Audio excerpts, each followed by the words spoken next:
Hi guys, welcome back. This is the second video to explain how to use the 50Folds SaaS fundraising template. The first video talked to you how the forecast sheet worked. I recommend watching that before this one, but what do I know? Feel free to do what you want to do. Now it follows the same structure as we use throughout the rest of the model. At the top, we have a little guide which explains how you fill in the sheet. Have a read if you want to follow. And if we ungroup everything, you can see it in its total glory. Now, if you have VAT, such as in the UK, type in what that assumption is. Say it's 21%. If you want to make it a different number because that's what the taxman says, like 15%, boom, type that in, done. Now, if you have corporation tax, income tax, put in what that number is. I've said 20. Figure out what it is for country. I'm sure it is, you know that. Now, starting off, you'll notice compared to the forecast sheet, there's a lot more little yellow boxes. You want to type in your numbers into the yellow boxes up to your actuals. Now, this model is for your current year to date, not your historical ones. So if you're starting at January 17, this is the first date that you're going to type in your numbers. During your process, let's say we're now in March and you have March actuals, you're going to type in the numbers up to March. You don't have actuals for April, so you can ignore them. And that's why these things don't add up, okay? So for these purposes, we'll assume that you have actuals for the first quarter. We're in April 2017. And for April 2017, we're going to be using our forecasting sheet to forecast those for you. Now, you have to fill in all these yellow boxes. It's quite important that you do this because there's implications throughout the rest of the sheets. But let's go row by row and I'll explain how this works. So the total customers end of month just adds up what happens in these yellow boxes. Okay. What we've done is we've tried to make as many automations as possible. So you have to do as little work as possible, which I know is really cool. So the first box we're going to type in, which has comments to explain, is basic numbers for your total customers. So we're going to start out in January that we have one basic customer, one premium customer, and no pro customers. The next block is your monthly customers, which then follows your annual customers. Now the difference between these two is one is paying you on a monthly to month basis, and the other ones are going to pay you upfront for your defined period. Now it says annual. If you want, you can try and change it to 6 months very easily. But typically most companies will offer a 12-month plan with a, say, 20% discount. So if you start out the year with 2 basic, 1 premium, 1 monthly, you just type those in. But if you say you had 2, just type in 2. But obviously make sure you update these so that it makes sense, right? Now add in those ones for the next months up to your current. So what we're saying now is right now you have 8 customers in total, most of whom are monthly. You've got 2 premium and 1 pro guy. Then you add in your annual. So you currently have 3 basic, 2 premium, and 1 pro. The previous month you grew from the basic by adding 2, but you stayed the same number of premium and the same number of pro guys. Now add in your bookings. These don't actually impact the rest of the model. They're just there to feed into our combined sheet, okay? So it's for presentation purposes. The way that we manage the forecasting is we just take the number of customers you have and we feed it into our forecast sheet by adding them in the line items. And what that does is it takes your ARPA, average revenue per account, right?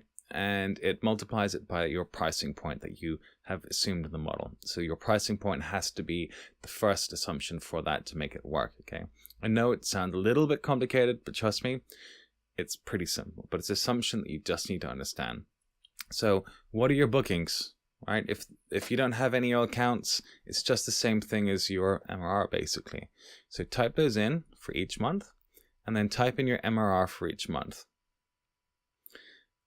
It looks a little bit silly here because I've typed in that we've got 1 pro customer and they're not paying any revenue. but I'm pretty sure you can get the drift. If you do professional services, the next thing you're going to do here is add in your professional services revenue. So here I've assumed that you have none. And in your third month, in March, they're going to start paying you like $100 or something, not very much money. That all adds up and becomes your gross revenue. Now you can see your growth rates and your daily average growth rate. Now the next line that we have to deduct is your discounts and vouchers, which we've talked about these items before in the forecast sheet. If you have offered discounts and vouchers in order to get your customers, type in those numbers. If they're zero, leave them as zero. What I've just done in here to hack is I've typed in a negative 2% of your gross revenue to force the formula to recognize it as 2%, which is what I assumed in the P&L forecast sheet. But you can easily type that in as 0. And look, now your discounts and vouchers rate in March is 0. Now that, after making the deduction, goes to your net revenue. The next thing you want to do is cancellations. Do you have cancellations or not on your revenue? If you don't, type in 0. That's simple. You can see your cancellation rate's gone to 0. Same thing for here. Same thing for here. Making a deduction for your cancellation rates gets you net revenue after cancellations. Your VAT is going to make a deduction for here.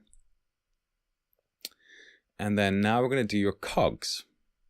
So your Cogs are a function of your staff, your payments costs, your server costs, and your email costs. Put these in as negative. The comments tell you to input them as negative values, just so you know. So anything which is negative, like a cost, you put in as a negative. Anything which is good, like revenue, you put it in as a positive. So once you put all these in, you then add them up to total Cogs, make that deduction from your revenue to get to your gross profit. Now, so you know, in your staff, you want to put in the same items as you put in everywhere else. So your staff or Cogs are your customer care guys, your customer success, developers, internal engineering, which is used to onboard your staff. Just make sure you're doing things very consistently. Now, your payment costs, you should know, credit cards, bank transfers. If you're a SaaS company, I'm pretty sure it's just going to be credit cards, but it's a total payment amount that you're spending, okay? Your server costs for all your customers go in here, and then any amount that you're spending on your emails. That gets your gross profit, and you can see your margin is not too super. If you're spending money to acquire customers via SEM, Facebook ads or something, type in those numbers there. If you're spending money on offline, non-trackable channels, such as doing branding, swag or something, put that number in here, again, as a negative. So we would just put -1. You can see that the total marketing amount has gone up. Now, after deducting marketing, we get to gross profit after marketing.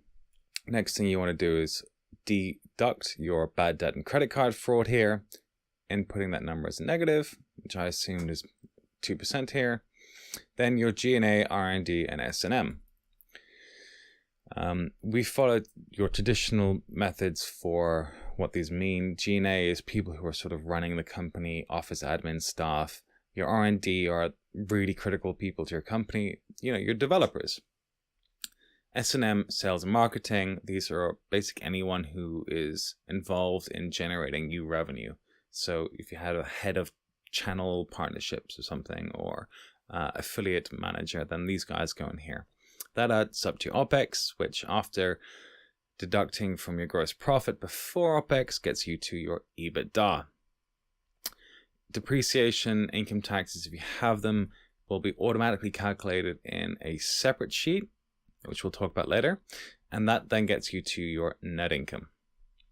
Now, the other things you have to add in is just 4 more items. Is what is your CapEx to date? Now, as a SaaS company, that's pretty much just your laptops, your chairs, your tables, whatever you have. You put in those numbers there. These are all added up and put into your depreciation schedule, which is with your taxes. And that'll tell you any amount of depreciation you want to be deducting for, okay?